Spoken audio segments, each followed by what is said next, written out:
மகளிர் இடஒதுக்கீடு மசோதா நாங்கள் ஆதரிக்கிறோம், எல்லாரும் ஆதரிக்கிறாங்க, ஒருத்தர் கூட வேணாம்னு சொல்லல. ஒரு அரசியலமைப்பு சட்டத்தின் மீது பொறுப்பேற்றிருக்கக்கூடிய ஒரு முதலமைச்சர் இப்படி பேசலாமா? தாராளமா பேசலாம். அந்த அரசியலமைப்பு சட்டத்தின் மீது பொறுப்பெடுத்து சத்திய பிரமாணம் பெற்று பதவிக்கு வந்த நீங்க திருட்டுத்தனமா நாடாளுமன்றத்தை கூட்டலாமா?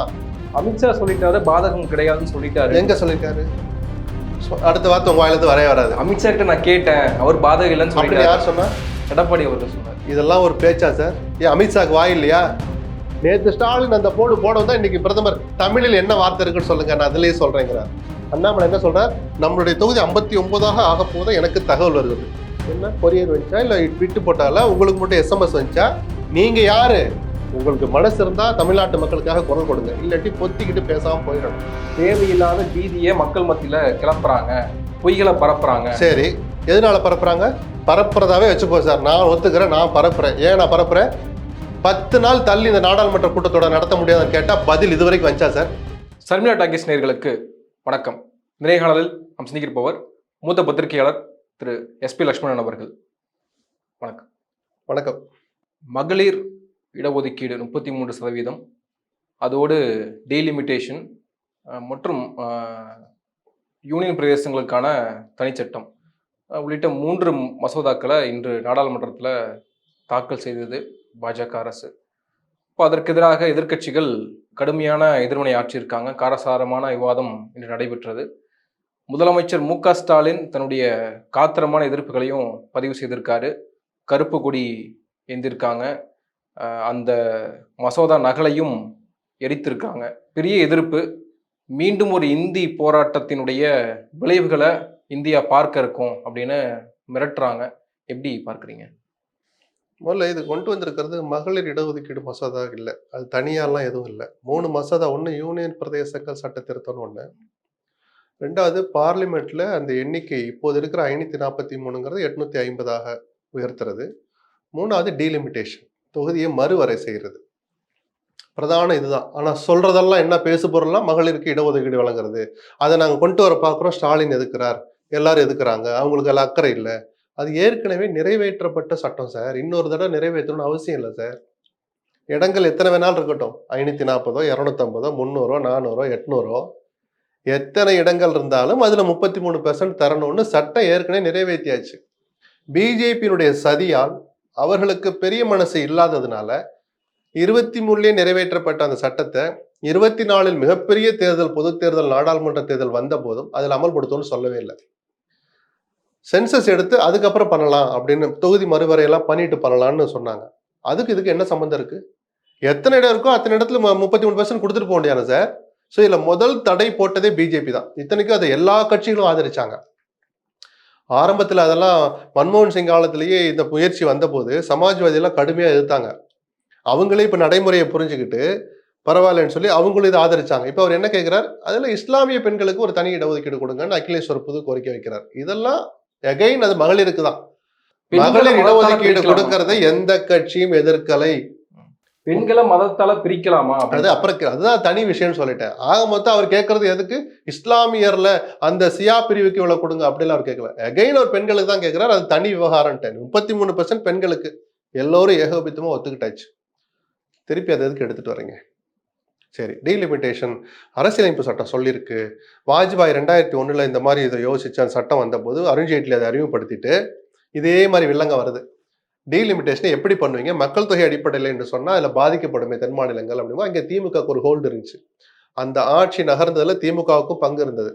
அப்ப அவங்க எல்லாம் எடுத்தோன்னு என்ன பண்ண, 25 வருஷத்துக்கு அதை பத்தி பேச வேணாம்னு கிடப்புல போட்டார். அந்த 25 வருஷம் முடிஞ்சதுதான் இப்ப 26. திருப்பி அது வருது இல்ல. இதுக்கு ஏதாவது வெளிப்படைத்தன்மையோட ஏதாவது ஃபார்முலா கொண்டாந்துருக்கீங்களா? இப்படிதான் டீலிமிட்டேஷன் பண்ண போறோம் ஏதாவது சொல்லியிருக்கீங்களா? சொல்ல மாட்டாங்க. எல்லோருக்கும் கூட போகுது, தமிழ்நாட்டுக்கு அதிக இடம் வருது. யாரு கேட்டா அதிக இடம்? சரி, எங்களுக்கு அது அதிக இடம் தமிழ்நாட்டுக்கு கூடுற போது மற்றவங்களுக்கு எப்படி கூடும்? எல்லாரையும் ஒரே மாதிரி பார்க்க போறீங்களா? இந்த கேள்விக்கு அண்ணாமலை மாதிரியான, ஏன்னா அண்ணாமலை தான் வாயை திறந்து பேசுறாங்களா, அண்ணாமலைன்னு சொல்றேன். பிரதமரோ கிரண் ரிஜிஜுவோ வேறு எந்த அதிகாரம் மிக்க சம்பந்தப்பட்ட மத்திய அமைச்சரோ வாய் திறந்து ஒன்று சொல்லியிருக்காங்களா சார்? இது வரைக்கும் சொல்லலை. நேற்று நாகர்கோவில் வந்த வரைக்கும் பிரதமரும் எதுவும் சொல்லலை. இன்னைக்கு பாராளுமன்றத்தில் நேற்றைய நம்மளுடைய ஆதங்க குரலுக்கெல்லாம் ஒரு சின்ன ஆறுதல் தர்ற மாதிரி எந்த மாநிலமும் எந்த விஷயத்தாலும் பாதிக்கப்படாதுங்கிற, எந்த விதத்திலும் எந்த மாநிலமும் பாதிக்கப்படாது இந்த சட்ட திருத்தங்களால் அப்படின்னு சொல்றாரு. சொல்லிட்டு அடுத்த வரி சொல்றாரு, நாடாளுமன்றத்தில் அமர்ந்து கொண்டு இந்தியாவின் ஒரு பகுதியை மட்டும் நினைச்சு கவலைப்பட்டுட்டு இருக்க முடியாது அப்படின்னு. அப்ப இதுக்கு என்ன அர்த்தம் தெரியாது. ஆபத்து மிக்க பிஜேபி வாயிலிருந்து இந்த வார்த்தை வருதுன்னா என்ன பண்ண போறாங்களோ அப்படிங்கிற அந்த பயம் நமக்கு வருமா வராதா? வெளிப்படைத்தன்மை இல்ல. சுயநலத்தோடு நடந்துக்காதீங்க, ஒரு பகுதியை மட்டும் நினைச்சு நீங்க இப்படி நடந்துக்க அப்ப கூடாது. அந்த வார்த்தை எதுக்கு சொல்றீங்க? ஒரு பகுதி நாங்க எங்க நினைச்சோம்? நீங்க கொண்டு வந்த சட்டத்தை நாங்க நல்லா அமல்படுத்தணும், அதனால மக்கள் தொகையை கட்டுக்குள்ள வச்சிருக்கிறோம், எங்களை ஏன் தண்டிக்கிறீங்கன்னு கேட்கறது சுயநலமா? உரிமை குரல் சார், சொரணையுள்ள எவனுமே எழுப்ப வேண்டிய குரல் சார். இதுல ஸ்டாலின், திமுக தலைவர், ஆளுங்கட்சி அப்படிலாம் பார்க்காதீங்க சார். தேர்தல் அரசியலே ஈடுபடாத வீரமணியும் குரல் கொடுக்கணும் சார். இந்த தேர்தலே நான் போட்டிட்டலே சொன்ன வேல்முருகனும் குரல் கொடுக்கணும் சார். ஆட்சியை பிடிக்கணும்னு நினைக்கிற விஜயும் குரல் கொடுத்துட்டார், எடப்பாடியும் குரல் கொடுக்கணும் சார். விஜய்க்கு இருக்கிற துணிச்சல் எடப்பாடிக்கு எங்க சார் இல்லாம போச்சு? ஏன் இல்ல? மகளிர் இடஒதுக்கீடு மசோதா நாங்க ஆதரிக்கிறோம், எல்லாரும் ஆதரிக்கிறாங்க, ஒருத்தர் கூட வேணாம்னு சொல்லல. டீலிமிட்டேஷன் இப்ப கொண்டு வர்றதுக்கு என்ன அவசரம்னு கேட்கறாங்க, பதிலே இல்ல சார். அமித்ஷா சொல்லிட்டாரு, பாதகம் கிடையாதுன்னு சொல்லிட்டாரு. எங்க சொல்லிருக்காரு? அடுத்த வார்த்தை உங்க வாயிலிருந்து வரவே வராது. அமித்ஷா கிட்ட நான் கேட்டேன், அவர் பாதகம் இல்லைன்னு அப்படி சொல்லிட்டாரு. யார் சொன்னா? எடப்பாடி அவர்கள் சொன்னார். இதெல்லாம் ஒரு பேச்சா சார்? ஏன் அமித்ஷாக்கு வாய் இல்லையா? எடப்பாடி இப்படி சொன்னாருன்னு சொல்ற விஷயமா சார் இது? ஒட்டுமொத்த தமிழ்நாட்டை படுகொலியில தள்ள போற விஷயத்துல நீங்க இப்படிதான் அலட்சியமா பதில் சொல்லுவீங்களா? இந்த லட்சணத்துல இதெல்லாம் தேர்தல் கூட்டணி பேச்சுவார்த்தை கிடையாது. என்கிட்ட சொல்லிட்டாரு, தினகரனை நான் பாத்துக்கிறேன், 11 தொகுதி கொடுத்தா போதுன்ட்டாரு. இதெல்லாம் தேர்தல் கூட்டணி பேச்சுவார்த்தை தான் அமித்ஷா உங்க காதுல வந்து சொல்லணும். தமிழ்நாட்டு மக்களுடைய உரிமைகளை அவங்களை ஆபத்துல தள்ள போதுங்கிற விஷயத்துல பொது வழியில வாக்குறுதி கொடுக்கணும் சார். நேரு கொடுத்தாரு, அவ்வளவு பெரிய முகத்தை காட்டினாலதான், இந்திய எதிர்ப்பு அவ்வளவு வலுவா காட்டினாலதான் நாடாளுமன்றத்தில் ஒரு வாக்குறுதி கொடுத்தார் நேரு. இந்தி பேசாத மாநில மக்கள் விரும்பாத வரை இந்தியை திணிக்க மாட்டோம் சொன்னாரா? அந்த எதிர்ப்புனால தானே சார் கொடுத்தாரு. சம்பந்தப்பட்டவங்க பேசட்டும் சார். எடப்பாடி எதுக்கு சார் பேசணும்? எடப்பாடி பேச வேண்டிய ஒரே வார்த்தை, தோழமை தொடருது, எங்க கூட்டணி உறுதியா தான் இருக்குது, தமிழ்நாட்டுக்கு நாங்கள் அநீதி இழைக்க விடமாட்டோம் சொன்னா குறைஞ்சு போயிடுவாரா? அரை இன்ச்சு குறைஞ்சிடுவாரா சார்? இது கொச்சை வார்த்தை இல்ல, ஒரு ஆதங்கத்தோட கேட்கிறேன். இதை சொல்றதுக்கு ஏன் தயங்குறீங்க? இதுல எங்க கூட்டணி தர்மம் வந்துச்சு? எதுக்காக கூட்டணி தலைவர்கள் அமைதியா இருக்கீங்க? கூட்டணி, தேர்தல், அரசியல், வாக்கு பிச்சை, ஆட்சிக்கு வர்றது இதெல்லாம் வேற சார், தனி சார். ஒட்டுமொத்த தமிழ்நாடே ஆபத்துல போக போகுது சார். நம்மளுடைய குரலுக்கு மதிப்பே இல்லாம ஆக்குற முயற்சி நடந்துகிட்டு இருக்கு சார். அண்ணாமலை என்ன சொல்றார்? நம்மளுடைய தொகுதி 59ஆக ஆக போதா எனக்கு தகவல் வருகிறது. என்ன கொரியர் வந்துச்சா இல்ல ட்விட்டு போட்டால? உங்களுக்கு மட்டும் எஸ்எம்எஸ் வந்துச்சா? நீங்க யாரு? அண்ணாமலை அவர்களே, நீங்கள் யார்? இந்த உறுதியை கொடுக்க நீங்கள் யார்? நீங்கள் ஒரு தமிழன் நான் மதிக்கிறேன். அந்த தமிழனா நீங்க என்ன முதல் வார்த்தை சொல்லியிருக்கணும்? தமிழ்நாட்டுக்கு அநீதி இழைக்க விடமாட்டேன் சொல்லணுமா இல்லையா? சொல்லணும்ல. அண்ணாமலையிலேருந்து ஏன் வரல? இல்ல, அதிமுகவும் பாஜக சொல்றது என்னன்னா, இப்ப அதே நீங்களும் சொல்றீங்க, அதாவது தேவையில்லாத பீதியை மக்கள் மத்தியில கிளப்புறாங்க, பொய்களை பரப்புறாங்க. சரி, எதனால பரப்புறாங்க? பரப்புறதாவே வச்சுக்கோ சார், நான் ஒத்துக்கிறேன், நான் பரப்புறேன். ஏன் நான் பரப்புறேன்? 10 நாள் தள்ளி இந்த நாடாளுமன்ற கூட்டத்தோட நடத்த முடியாதுன்னு கேட்டா பதில் இதுவரைக்கும் வந்துச்சா சார்? வந்ததா? வாய் திறந்து சொல்லுங்க, வந்துச்சா? ஏன் விளக்கம் சொல்ல மாட்டீங்க? அப்ப பீதி எனக்கு வருமா வராதா? 5 மாநில தேர்தல் உச்சகட்டத்தில் நடந்துகிட்டு இருக்கு. அந்த 3 நாளை செலக்ட் பண்ணி, பீக்ல இருக்கிற 3 நாளை செலக்ட் பண்ணி கூட்டத்தோட நடத்துறீங்களே, இதுல இருக்கிற மர்மம் என்ன? எந்த மோசடியை நிறைவேற்ற இவ்வளவு அவசரம் பண்றீங்க? ஒண்ணு, எதுக்காக 3 மசோதாவை ஒன்னா கொண்டு வர்றீங்க? தனிச்சு எதையும் ஆதரிக்கிறோம்னு சொல்லவே முடியாது. எதிர்த்தா மொத்தமா ஆதரிக்கணும், இல்லாட்டி ஆதரிச்சா மொத்தமா ஆதரிக்கணும். இந்த அழிச்சாட்டியம் எதுக்கு? இதுக்கெல்லாம் பதில் வராதனால ஏதோ பண்ண போறாங்கிற பீதி வரணும் சார். சொரணையுள்ள ஒரு தமிழனுக்கு வரணும், வரும். எவனும் எவரும் கேள்வி கேட்க முடியாது, கேள்வி கேட்க கூடாது. உங்களுக்கு மனசு இருந்தா தமிழ்நாட்டு மக்களுக்காக குரல் கொடுங்க, இல்லாட்டி பொத்திக்கிட்டு பேசாம போயிடணும். புரியுதுங்களா? சொரணை இருக்கிறவன உனக்கு ஏன் சொரணை வருது அப்படின்னு கேட்கற மாதிரி இருக்கு இந்த கேள்வி. இல்ல, அண்ணாமலை சொல்றாரு, இன்னைக்கு யாரும் கருப்பு கொடி ஏற்றல, யாரும் வந்து அதை பத்தி அவருக்கு என்ன கவலை? சென்சஸ் எடுத்து 1 லட்சம் வீட்டுல கருப்பு கொடி எடுத்தா மோடிஜியை கையை பிடிச்சு தடுத்து நிறுத்திடுவாராமா இவரு? என்ன சொல்ல வர்றாரு? திமுகவை சீன்றதுக்கு வேணா அது பயன்படும், உங்களுடைய அரசியல் நக்கல் நையாண்டிக்கு வேணா அதை பயன்படுத்திக்கோங்க. ஸ்டாலின் சொன்ன பேச்சை எவனும் மதிக்கலன்னு. அதுக்கு இப்ப எனக்கு, நான் கொடி ஏத்தல சார், என் வீட்டுல நான் கருப்பு கொடி ஏத்தல, எனக்கு உணர்வு இல்லையா? எல்லாருமே இப்படி பிடிச்சு காட்டுவானா? படம் பிடிச்சு காட்டுவானா? சொல்லுங்க சார், இதெல்லாம் ஒரு பேச்சா? இப்ப புரியுது. இந்த நக்கல் நையாண்டி பண்ற வேலையை ஒரு 10 நிமிஷம் தள்ளி வச்சுட்டு தமிழ்நாட்டுக்கு அநீதி இழைக்க விடமாட்டேன் இதை சொல்றதுக்கு அண்ணாமலைக்கு என்ன கஷ்டம்? ஏன்னா சொல்ற மனசு இல்லை அந்த கட்சியில், அவர் அப்படி இருக்கிறார். சரி, அவரை விடுங்க. எல்லாரும் எத்தனை தலைவர் இருக்க, ஒரு ட்விட்டு போட தெரியாதா? ஏன் போடல? அப்ப நீங்கெல்லாம் யாரு? எதுக்காக தமிழ்நாட்டில் அரசியல் பண்றீங்க? ஓட்டு பிச்சை கேட்டு இங்க எதுக்கு வர்றீங்க? இந்த மக்களை ஆளணும் தானே வர்றீங்க. இந்த மக்களுக்கு ஒரு பயம் இருக்கு, ஒரு பீதி இருக்கு, சந்தேகம் இருக்கு, ஒரு குழப்பம் இருக்குன்னா ஒரு துளி கூட அதுக்கு பதில் சொல்ல மாட்டீங்க. கேள்வி யாராவது கேட்டா கூட அதுக்கு ஒரு வியாக்கியானம் பேசுறீங்க. ஸ்டாலின் பேசுறாருன்னா அவர் முகத்துல அது என்ன சொல்றது, அவருக்கு ஒரு ஒரு கன்னத்துல பொலிட்டிக்கலா அரைகிற மாதிரி ஒரு நல்ல விளக்கத்தை கொடுங்க. பொத்திட்டு பேசாம போயிடும் யாரா இருந்தாலும். ஸ்டாலின் கேட்ட கேள்விக்கு ஒரு கேள்விக்கு பதில் சொல்லுங்க சார். அடுத்த கேள்வி ஒரு கேட்பாரா சார்? ஸ்டாலின் பேசிட்டார், ஸ்டாலின் ஏன் பேசக்கூடாதா? தமிழ்நாட்டுடைய முகம் சார் அவரு. நாளைக்கு அண்ணாமலை முதலமைச்சர்னா அண்ணாமலை தான் சார் தமிழ்நாட்டின் முகம். அதுல வேற வேற குரல்கள் அப்புறம் வரும், எதிர்கட்சி, ஆளுங்கட்சி, அதுல தோழமை கட்சி, தோழமை விட்டு வெளியே போன கட்சின்னு. அதிகாரப்பூர்வமாக தமிழ்நாட்டின் முகம்னா முதலமைச்சர் தானே சார். அவர் ஒரு கேள்வி கேட்டா பதில் சொல்றதுக்கு உங்களுக்கு, ஆனா அது இந்த வியாக்கியானம் மட்டும் பேசி, இந்த வியாக்கியானம் பேசுறதுக்கு செலவிடுற நேரத்தை ஒரு விளக்கம் சொல்றதுக்கு பயன்படுத்தக்கூடாதா? இல்ல, இந்த லாங்குவேஜே வந்து செப்பரேட்டிசமா இருக்கு, பிரிவினைவாதத்தை ஊக்குவிக்கிற செயலா சரி, இவ்வளவு அதான் இந்த பொழிப்புரை உட்காந்து எழுதுறீங்கல்ல, விளக்க உரை. ஸ்டாலின் எங்க நிஜ முகத்தை பார்க்க வேண்டிய, ஆஹா திராவிட நாட்டை கேட்கிறான்னு உட்காந்து எழுதுறீங்கல்ல, விளக்க சொல்லணும்னு உங்களுக்கு அறிவு வேலை செய்யலையா? சொல்லுங்க சார். நீங்க அதை முதல்ல கேளுங்க. ஏன் சார் இப்படி தூரம் விளக்கமெல்லாம் சொல்றீங்களே, அவர் கேட்ட கேள்விக்கு பதில் சொல்றதுக்கு ஒரு அரை நிமிஷம் எடுத்துக்கூடாது சார்னு கேளுங்க, அப்புறம் நான் பதில் சொல்றேன்.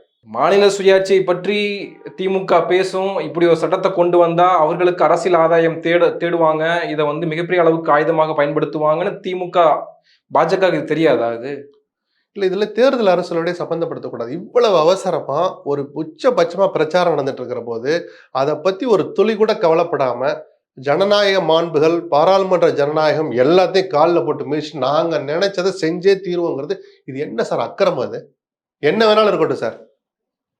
சார் இதனால ஓட்டு கிடைச்சிருமோ ஓட்டு கிடைக்கான்னு எப்படி சார் சொல்றீங்க? இது நீண்ட கால ஆபத்து சார், நிரந்தரமான ஆபத்து வரப்போகுது சார் தமிழ்நாட்டுக்கு. இந்த உத்தரவாதத்தை எங்க, மாநிலங்களுக்கு எந்த அநீதியும் இழைக்கப்படாது, நம்மளுடைய இடங்கள் உயரும், எல்லாம் ரைட்டு. நமக்கு உயர்கிற போது அடுத்தவங்களுக்கு எவ்வளவு உயரும்னு சொல்லுங்க, சொல்ல மாட்டாங்க. சொல்ல போறீங்களா? எந்த ஆண்டு எடுக்கப்பட்ட சென்சஸ் அடிப்படையில் இதை அமல்படுத்த போறீங்க சொல்லவே மாட்டாங்க. ஏற்கனவே இருந்த அந்த சரத்தை நீக்குறாங்க. எந்த சென்சஸ், எந்த ஆண்டில் எடுக்கப்பட்ட சென்சஸ் என்பதை நாடாளுமன்றமே தீர்மானிக்கும்னு ஒரு புது சரத்தை கொண்டாந்து திணிக்கிறீங்க. எதுக்கு? 1971 தவிர வேற எந்த சென்சஸ் படி இந்த ஒதுக்கீடு, இந்த ரேஷியோ முடிவாச்சுன்னா தமிழ்நாட்டுக்கு துரோகம் தான் நடக்கும். அப்ப 50 ஆண்டுகளுக்கு முன்னாடி நடந்த சென்சஸ் எதுக்கு சார் இப்போ தூக்கிட்டு வரீங்கன்னா, அப்ப நீங்க சொன்ன பேச்சை கேட்டுட்டு மக்கள் தொகையை கட்டுப்படுத்தின எனக்கு என்ன ரிவார்டு கூட கொடுக்க வேண்டாம், தண்டனை தராம இருக்கணுமா இல்லையா? அதை சரியா அமல்படுத்தின தமிழ்நாட்டுக்கும் 50% கூடுமா, அதை ஒரு துளி கூட மதிக்காத உத்தரப்பிரதேசத்துக்கு 50% சீட்டு கூடுமா? இது நியாயம்னு அண்ணாமலை சொல்றாரா? எடப்பாடி சொல்றாரா? நான் ஒரு உதாரணத்துக்காக இந்த 2 பேரை சொல்றேன். நீங்களும் சொல்லக்கூடாது, நானும் சொல்லக்கூடாது சார். நிஜமா இந்த தமிழ்நாட்டு உப்பை தின்னு தமிழ்நாட்டு சாப்பாட்டை சாப்பிட்டோம்னா சொரணை கொஞ்சமாவது இருந்தா, சூடு கொஞ்சமாவது இருந்தா இந்த கேள்விகள்லாம் யாரும் கேட்கக்கூடாது. நாட்டினுடைய பிரதமரே இன்னைக்கு சொல்றாரு. என்னன்னு?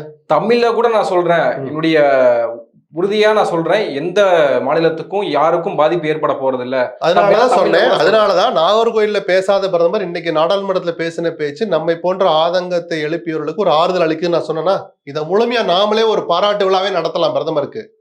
நாளைக்கு முழுமையா அவங்க முகம் வெளிப்படட்டும். இன்னும் என்ன நம்மளுடைய சந்தேகங்களுக்கு பதில் சொல்லட்டும் சார். இன்னைக்கு வரைக்கும் சந்தேகங்களுக்கு பதில் சொல்லல, ஒரு தைரியம் கொடுத்திருக்கிறார். நான் ரொம்ப சந்தோஷப்படுறேன். சந்தேகங்களுக்கு இன்னும் பதில் சொல்லல. எந்த சென்சஸ் அடிப்படையில நீங்க டீலிமிட்டேஷனை பண்ண போறீங்கன்னு சொன்னதுக்கு இன்னைக்கு வரைக்கும் பிரதமர் பதில் இல்ல. சென்சஸ் அடிப்படையிலே கிடையாது. பர்சன்டேஜ் 50% எல்லாத்துக்கும் ஒரே அளவுல. அது நியாயமானு தான் கேட்கிறோம். அது அக்கிரமம்னு நம்ம சொல்றோம். நீங்க கொண்டு வந்த இந்திரா காந்தியோ மோடியோ யாரை பிரதிநிதித்துவப்படுத்துறாங்க? தமிழ்நாட்டின் முகம், முதலமைச்சரா இருந்தவங்க தான் தமிழ்நாட்டின் முகம்னு சொன்னா, இன்னைக்கு ஸ்டாலின், நாளைக்கு விஜயா இருக்கலாம், அண்ணாமலையா இருக்கலாம், இதே ஸ்டாலினா இருக்கலாம், எடப்பாடியா இருக்கலாம், யார் முதலமைச்சரோ அது அரசியலமைப்பு சட்டப்படி அவர்கள் தான் முகம். அப்படி இந்தியாவின் முகமாக இருந்து இந்திரா காலத்தில் கொண்டு வரப்பட்ட சட்டம் தான், மத்திய அரசு கொண்டு வந்த சட்டம் தான் அதுக்கு பேரு. மோடியோ இந்திராவோ மன்மோகனோ அதை பத்தி நமக்கு கவலை கிடையாது. அப்போ நீங்க கொண்டு வந்த சட்டத்தை அமல்படுத்தின எனக்கு ஒரு நீதி, அதை ஒரு துளி கூட மதிக்காத உத்தரப்பிரதேசத்துக்கு அதே நீதினா இது நீதியா? அநீதி இல்லையா? அக்கிரமம் இல்லையா? இதை ஒருத்த கேள்வி கேட்டா அவர் அந்த முகத்தை காட்டுறாரு, பிரிவினைவாதம் பேசுறாரு. அப்படி பிரிவினைவாதம் பேசினா தனித்து பிரிச்சு கொடுத்துருவீங்களாங்க? நீங்க வாங்க ரெஜிஸ்டர் ஆஃபீஸ்க்கு பிரிச்சு கொடுத்துருவீங்களா? இல்ல அந்த வார்த்தை ஸ்டாலின் வாயிலிருந்து வெளிப்படையாக வராத வரைக்கும் எதுக்கு பிரிவினைவாதம், திராவிட நாடுன்னு அவர் வாயில நீங்க எதுக்கு திணிக்கிறீங்க? அப்போ உங்க நோக்கம் என்ன? பிரிவினைவாதம் பேசுவது ஸ்டாலின் அல்ல, அதை பேச வச்சிடணும், அதன் காரணமா நம்ம ஒரு குளிர் காயணும்னு நினைக்கிறது இந்த குரலை எழுப்புவர்கள் தான். இந்த விஷயத்தை போட்டு உடைக்கிறவங்க. மீண்டும் 50-60களில் இருக்கக்கூடிய திமுகவை பார்க்க வேண்டி இருக்கும். ஆமா, அந்த கடுமையான எதிர்ப்பை நாங்க காட்டுவோங்கிறாங்க. அப்படி எதிர்த்தனாலதானே சார் இன்னைக்கு தமிழ் உயிரோட இருக்கு. இல்லாட்டி இப்படிலாம் தமிழ்ல நான் பேசிட்டு இருக்க மாட்டேன், எனக்கு ஹிந்தி சொல்ல தெரியல, இல்லாட்டி ஹிந்தி இன்னும் 2 வரி பேசியிருப்பேன், இப்படிதான் நம்ம இருந்திருப்போம்னு சொல்லி காமிச்சிருப்பேன். தமிழ் எங்க இருக்கும்? அந்த எதிர்ப்பை காட்டினாலதான் நேரு அந்த உறுதிமொழியை கொடுத்தார். இந்தி பேசாத மாநிலங்கள் விரும்புகிற வரை அல்லது விரும்பாத வரை இந்தியை திணிக்க மாட்டோம். புரியுதுங்களா? நேத்து ஸ்டாலின் அந்த போடு போட வந்தா இன்னைக்கு பிரதமர் தமிழில் என்ன வார்த்தை இருக்குன்னு சொல்லுங்க, நான் அதிலேயே சொல்றேங்கிறார். பிரதமர் அடிபணிச்சிட்டாருன்னு பெருமைப்படுறதுக்கு இல்ல இது. இது அவருக்கு புரிய வைக்கிறதுக்கு தான் அந்த வார்த்தையை சொன்னார். இதை அப்படி புரிய வைக்கிறதா காலங்காத்தால் எரிச்சு அந்த நகலை எரிச்சார்.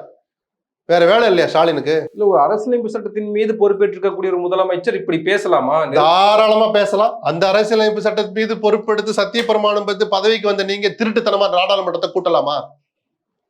விளக்கம் சொல்லாமல் கூட்டலாமா? என்ன செய்ய போறோம்னு இப்ப வரைக்கும் மர்மமா வச்சுக்கலாமா? இதுக்கெல்லாம் பதில் சொல்லுங்க சார். இவ்வளவு அக்கிரமம் நடக்குது, கேட்கறதுக்கு யாரும் இல்ல. ஒரு வார்த்தை செஞ்சுட்டாரா, ரைட்டு, சட்டத்துக்கு புறம்பானதாவே இருக்கட்டும்.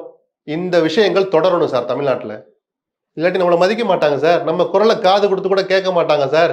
5 ஸ்டேட்ல ஜெயிச்சுட்டு ஆட்சியை அமைச்சுக்கிட்டு எந்த சட்ட திருத்தத்தையும் அவங்க கொண்டு வருவாங்க. நம்மளுடைய உணர்வுகளை மதிக்கணும்னு அவசியம் இல்லை, நம்ம குரலை காது கொடுத்து கேட்கணும்னு அவசியம் இல்லை. நீங்க கரடியா கத்தினாலும் எதுவும் எடுபடாது. இந்தியாவில் இனிமேல் நெல்லுக்கு தடை, ஒன்லி கோதுமை தான் அப்படின்னு ஒரு சட்டத்தை கொண்டு வருவாங்க. இன்னைக்கு அண்ணாமலை வருவாரா துணைக்கு? அப்பயும் கூட இல்ல, மோடிஜி சொல்றது என்னன்னா அப்படின்னு அப்ப கூட ஒரு விளக்கம் சொல்லிட்டு இருப்பார் அண்ணாமலை. நெல்லு மேல அவருக்கு எப்பயுமே பாசம் இருக்கு. நெல்லு அவர் அவரே நெல்லு சாப்பிட்ற அளவுக்கு, அரிசி சாப்பிட்ற அளவுக்கு எனக்கு எங்க அப்பா என்னை வளர்க்கலையேன்னு அவர் ஒரு நாளும் துடிப்பார். இப்படிலாம் வியாக்கியானம் பேசுவாரே தவிர, நெல்லே பயிரிட வேணாம்னு சொல்றாங்கன்னு சொன்னா அதுக்கு அதை ஏத்துக்கவே மாட்டாங்க. அப்பயும் அண்ணாமலை இப்படிதான் இருப்பார். அண்ணாமலை எடுத்திருக்கிற பிஜேபியினர் அப்படிதான் பேசுவாங்க. புரியுதுங்களா? இந்த ஆபத்து அதனாலதான் முளையிலேயே கிள்ளி எறியணும் சார். நம்ம அரசியல் சண்டையெல்லாம் அப்புறம் வச்சுக்கலாம் சார். எடப்பாடி, ஸ்டாலின், விஜய், சீமா, நம்மெல்லாம் நம்ம ஊர்ல இருந்துட்டு நம்ம எப்படி வேணாலும் அடிச்சுக்கலாம். நம்ம எல்லாரும் சேர்ந்து ஏறி மிதிக்க போறாங்கிற ஆபத்தை ஒருத்தர் சொல்ல வந்தா, அவர் லாங்குவேஜ்ல சொல்ல வந்தா, உங்களுக்கு என்ன எரியுது? உங்களுக்கு ஏன் வலிக்குது? அப்படியே சொரணை இல்லாமையே கிடக்கணும் தமிழன். நல்ல சந்தோஷமா அவார்டு கொடுத்துருவீங்க. இன்னைக்கு நாயுடு தான் இருக்காரு. நாயுடு அவருக்கு தான் அந்த பாதிப்பு இருக்கு. ஆனா நாயுடு ஆதரிக்கிறாரு. ஏன்னா வேற ஏதாவது கூட்டணி தர்மம். இந்த நாயுடு ஏற்கனவே வாய்கிலேயே பேசுனதெல்லாம் பழைய வீடியோ எடுத்து போட்ட தாங்குவார் அவரு? சொல்லுங்க சார். அரசியல் தான். அவரை பத்தி நமக்கு கவலை இல்லை. நம்ம நல்ல விஷயத்தை தான் முன்னுதாரணத்துக்கு எடுத்துக்கணும். இல்ல எடப்பாடி ஏன் பேசலன்றப்போ அவங்க ஒரு உதாரணம் இருக்குல்ல, நாயுடு. அது அடுத்த மாநிலம், நம்ம அப்படி எடுத்துக்கோமே. நம்ம மாநிலத்தை பத்தி நம்ம பேசுவோம் சார். அதே ஆந்திரால இன்னொரு கட்சி, காங்கிரஸ் கட்சியினுடைய தலைவர் ஒன்று சொன்னா அதை நம்ம கவனத்தை எடுத்துக்கோமா? அதை எடுத்துக்கொண்டுமா புறக்கணிக்குமா? எடுத்துக்கணும்ல. நாயுடு மட்டும் தான். நாயுடு அரசியலமைப்பு சட்டப்படி ஆந்திராவின் முகம், சரியா? ஆனா அங்க வேற குரல்களே இல்லையா? இங்க நான் என்ன சொன்னேன்? தமிழ்நாட்டின் முகம் ஸ்டாலின், மற்ற குரல்களும் இருக்கு, நான் மறுக்கலைன்னு சொன்னேன். அதேதான் அங்க காங்கிரஸ் குரலும் இருக்குல்ல, மதிங்க, என்னன்னு கேளுங்க. இல்ல சந்திரபாபு நாயுடு அலையன்ஸ்ல இருக்கிற ஒத்துக்கிட்டாருன்னா அந்த மக்கள் என்ன ஏத்துக்கிட்டு சும்மா இருப்பாங்கன்னு நினைக்கிறீங்களா? பாருங்க, சந்திரபாபு நாயுடு அவருடைய வார்த்தைகளுக்கு பின்னால் ஒட்டுமொத்த ஆந்திராவும் திரண்டு நிற்கிறது. அறிக்கை வருதான்னு பார்ப்போம். வந்ததுக்கு அப்புறம் அதை பத்தி பேசுவோம். இன்னொன்னு, இதெல்லாம் நீங்க கேட்டனால சொல்றேன். மற்றபடி நான் சுயநல பார்வை தான் பார்ப்பேன். முதல்ல தமிழ்நாட்டை பார்ப்போம், பக்கத்து வீட்டை அப்புறம் பார்ப்போம். நீங்க டீலிமிட்டேஷன் தேர்தலோட ஒப்பிடாதீங்கன்னு நீங்க சொல்றீங்க. ஆனால் முதலோட ஒப்பிடாதீங்கன்னு, இந்த நடக்கக்கூடிய தேர்தலோட ஒப்பிடாதீங்க, பிரித்து பார்க்க வேண்டிய அவசியம் இருக்கு அப்படின்னு. ஆனால் இன்னைக்கு முதலமைச்சர் ஸ்டாலின் சொல்றாரு, நான் என்டிஏ விசஸ் தமிழ்நாடுன்னு சொல்றது, இல்ல டெல்லி விசஸ் தமிழ்நாடுன்னு சொல்றது இன்னைக்கு உறுதியாயிருக்கு. ஆமா, உறுதியாயிருக்கா? நான் கூட என்ன ரொம்ப அதிகமா போறாங்களோ பிஜேபி எதிர்ப்புல அப்படின்னு கூட யோசிச்சுட்டு இருந்தேன். நிஜமாவே உறுதியாயிடுச்சுல சார். இப்படி நீங்க தொடர்புபடுத்த வேண்டாம்னு நினைச்சீங்கன்னா எதுக்கு சார் இப்ப பார்லிமெண்ட்டை கூட்டினீங்க? என்ன சார் அவசியம் வந்துச்சு? இப்ப நிறைவேற்றலைன்னா நான் அடுத்த மாசம் அந்த மாநிலங்கள்ல அமல்படுத்தவே முடியாது. ஏதாவது அவசரம் இருக்கா? அந்த அளவுக்கா நீங்க அக்கறை காட்டினீங்க? அவ்வளவு அக்கறை இருந்தா நீங்க 24 பார்லிமெண்ட் எலெக்ஷன்லயே 33% கொடுத்துருக்க வேண்டியதானே சார்? தொகுதிகளின் எண்ணிக்கைக்கும் மகளிர் இடஒதுக்கீடு எண்ணிக்கை அந்த பெர்சன்டேஜுக்கு என்ன சம்பந்தம்? சொல்லுங்க சொல்லுங்க சார். 100 இடம் இருந்தா 33 இடம் பெண்களுக்கு முடிஞ்சு போச்சா? அதை பத்தி உங்களுக்கு என்ன சார் கவலை? சரி, அப்படி டீலிமிட்டேஷன் செய்ய போறீங்க, அதை முறைப்படி இப்படிதான் செய்ய போறோம் வெளிப்படையா சொல்லியிருக்கீங்களா? டீலிமிட்டேஷன் கமிஷன் ஒன்று அமைப்போம். அதுல 5 எம்எல்ஏ 5 எம்பி லோக்கல் ஆட்களா இருப்பாங்க. தலைவர் உச்சநீதிமன்ற ஓய்வு பெற்ற நீதிபதியும் பதவியில் இருக்கிற நீதிபதியும் இருப்பார். எப்படி நியமிப்பீங்கன்னு சொல்லியிருக்கீங்களா? உங்க லட்சணத்தை தான் பார்த்தோமே எலெக்ஷன் கமிஷனர் நியமனத்துல. உச்ச நீதிமன்ற தலைமை நீதிபதி தூக்கி தூர போட்டுட்டு உங்க அமைச்சரை சேர்த்துக்கிட்டீங்களே, வெக்கமே இல்லாம. அப்ப இந்த விஷயத்துல யாரும் பயப்படாதீங்க. எதிர்கட்சிகளுடன் கலந்து ஆலோசித்து தான் அதன் தலைவரை நியமிப்போம். ஒரு வரி இருக்கா? பாத்தீங்களா? படிச்சீங்களா? அப்ப பயம் வருமா வராதா? இந்த பிஜேபியை பார்த்து. வாஜ்பாய் காலத்து பிஜேபி இப்போது இல்லை. அரசியலுக்காகவோ அரசியலுக்கு அப்பாற்பட்டோ எதிர்க்கட்சிகளை மதித்தவர் வாஜ்பாய். இவங்க அப்படி ஒரு குரல் எழுந்தா கூட எங்கேயோ கேட்குற மாதிரி இப்படி திரும்பிக்கிட்டு போறாங்க. ஒரு படத்துல சுந்தர்சி துரத்தி வரும்போது வடிவேல் இப்படி போவார்ல, அது மாதிரி தான். நான் காமெடி சொல்லலை, அந்த காட்சியை எப்படி தான் நான் உருவப்படுத்துறது? ஒரு துளி கூட மதிக்க மாட்டாங்க. இங்க ஒருத்த கரடியா கத்துறாங்களே, ஒரு மாநிலமே கூக்குரல் இடுது, ஒரு துளி கூட மதிக்க மாட்டாங்க. அந்த கேரக்டர் தெரிஞ்சனால தான் இன்னைக்கு எச்சரிக்கையா இருங்கன்னு நம்ம எல்லாம் சொல்லிக் கொடுக்குறோம். நாளைக்கு நீங்க இன்ன சாப்பாடு தான் சாப்பிடணும், இன்ன உடை தான் உடுத்தணும், இது வரைக்கும் பொதுப்பட்டியலில் இருக்கிற கல்வி இனிமேல் மத்திய பட்டியலுக்கு மாறும், எல்லாம் செய்வாங்க சார். செய்ய மாட்டாங்கன்னு ஒரு உறுதி எழுதி கொடுக்க சொல்லுங்க. அண்ணாமலை இன்னைக்கு வாய்களையே பேசுவார், நாளைக்கு ஒரு அந்த பதவி, இன்னைக்கே ஒரு பதவியும் இல்லை, நாளைக்கு அரசியல் இருப்பாரோ இருக்க மாட்டாரோ, எல்லாமே செய்ய வாய்ப்பு இருக்கு. அப்படி செய்ய முயற்சித்தால் இன்னைக்கு பிஜேபி, நாளைக்கு காங்கிரஸ் வந்தாலும் இந்த அழிச்சாட்டியத்தை பண்ண நினைக்கலாம். எந்த காலத்துல நமக்கு ஆபத்து வரக்கூடாதுன்னா, நம்ம குரலுக்கு ஒரு மரியாதையை தக்க வைக்கணும் அப்படிங்கிற புரிதலுக்கு நீங்க நான் நம்ம எல்லோருமே வரணும். விஜய்க்கு சொன்ன இல்லையா, உங்க முன்னாடி லட்சம் பேர் திரண்டு நிக்கிறான், அறிக்கையோட நிக்காதீங்க, பிரச்சாரத்துல அதை பத்தி ஒரு 5 நிமிஷம் பேசுங்க. அந்த இளைஞர்களுக்கு புரிய வைங்க. வேற எந்த தலைவருக்கும் இல்லாத செல்வாக்கு இன்னைக்கு விஜய்க்கு இருக்கு இளைஞர்கள் மத்தியில. அந்த இளைஞர்களுக்கு கொஞ்சம் சொல்லிக் கொடுங்க, ஆபத்து நம்மளை நெருங்கி வருது அப்படின்னு புரிய வைங்க. புரிய வச்சுட்டு விசிலுக்கு ஓட்டு போடுங்கன்னு கேளுங்க. அவன் விசிலுக்கு தான் ஓட்டு போட போறான், அவனுக்கு கொஞ்சம் சொல்லிக் கொடுங்கன்னு தான் நான் ரெக்வஸ்ட் பண்றேன். இல்லை, நீங்க ஒரு வார்த்தை சொன்னீங்க இல்லையா, கரடியா கத்துறோம் நம்ம கேட்கவே மாட்டேன்றாங்க அப்படின்னு. இன்னைக்கு முதலமைச்சர் என்னதான் எச்சரிக்கை விடுத்தாலும், எத்தனை வீடியோக்கள் போட்டாலும், கருப்பு கொடி எரிச்சாலுமே கூட அது அங்க எடுபடலை அப்படின்னா வாட் இஸ் யூஸ்னு ஒன்று இருக்குல்ல. அதுக்காக அமைதியாக இருந்துடலாமா சார்? சார் என்ன சொன்னாலும் கேட்க மாட்டேன் சார், அமைதியாக நான் வேலையை பார்ப்போம் சார், மதியம் என்னப்பா சாப்பாடு, நைட் என்ன டின்னருக்கு, இப்படி ஒரு சவமாவே இருக்க போறோமா? நம்ம சொரணை நமக்கு வரவே கூடாதா? ஆபத்து வரப்போகுது, தடுக்கிறதுக்கு ஒரு குரல் கொடுப்போம். அப்புறம் கடவுள் விட்ட வழி சார். கடவுள்னு ஒருத்தர் இருக்கான் சார், நான் கடவுள் நம்பிக்கை உள்ளவன் சார். இல்லை, என்னதான் நடந்தாலும் அவங்க கிட்ட மெஜாரிட்டி இருக்கு. நிதிஷ்குமாரும் சரி, இப்படி சொல்லிக்கிட்டே நீங்க எதிர்க்க வேண்டியது எதிர்க்க மாட்டீங்களா? இப்போ நம்ம நல்லது செஞ்சிட்டோம், 5000 ரூபாய் ஒரே அக்கௌண்ட் ஒரே நாளில் போட்டு விட்ட அக்கௌண்ட்ல மாசம் 1000 ரூபாய் கொடுத்துட்டு இருக்கோம், 2000 ரூபாய் கொடுப்போம்னு சொல்லிட்டு அதெல்லாம் ஓட்டு போட்டுருவாங்கப்பா. ஸ்டாலின் வீட்டிலே உட்காரலாமா? நான் ஆட்சிக்கு வந்தா 10,000 கொடுப்பேன்ட்டேன், அது ஓட்டு போட்டுருவாங்கப்பா. எடப்பாடி வீட்டிலே உட்காரலாமா? எதுக்கு தெருவா இந்த வெயில் அலையிறியே? செய்ய வேண்டியதை செய்யணுன்றது கடமை இருக்குல்ல சார். அதெல்லாம் நம்ம சொன்னா கூட மக்களையும் போய் பார்க்கணும். அடுத்த கட்ட நிர்பந்தம் வருதா? நம்ம என்ன சொன்னாலும் கேட்க மாட்டாங்க. அது அப்புறம் சார், ஒரு முயற்சி நடக்கிற போது குரல் கொடுக்கணுமா? அதுக்கு தானே சார் தேர்ந்தெடுத்து உங்களை ஆட்சியில் உட்கார வச்சிருக்காங்க. அதுக்கு தானே சார் நீங்க அரசியல் இருக்கீங்க. மக்களுக்கே அந்த எண்ணம் வரும்ல, நீங்க என்ன வர வைக்கணும்ன்ற, வர வைக்கிறதா அரசியல். நீங்க ஓட்டு பிச்சை எடுக்கிறது மட்டும் அரசியல்வாதி வேலை இல்லை. தெளிவற்ற மக்களுக்கு, புரியாத மக்களுக்கு புரிய வைக்கிறது அரசியல்வாதிகள் வேலை தான். அதனால விஜய்க்கு என்ன சொன்னேன், உங்களை நம்பி லட்சம் பேர் வர்றான், அவனுக்கு சொல்லிக் கொடுங்க. கடைசியா விசிலுக்கு ஓட்டு கேளுங்க, அவன் விசிலுக்கு ஓட்டு போடுவான். அது தனி.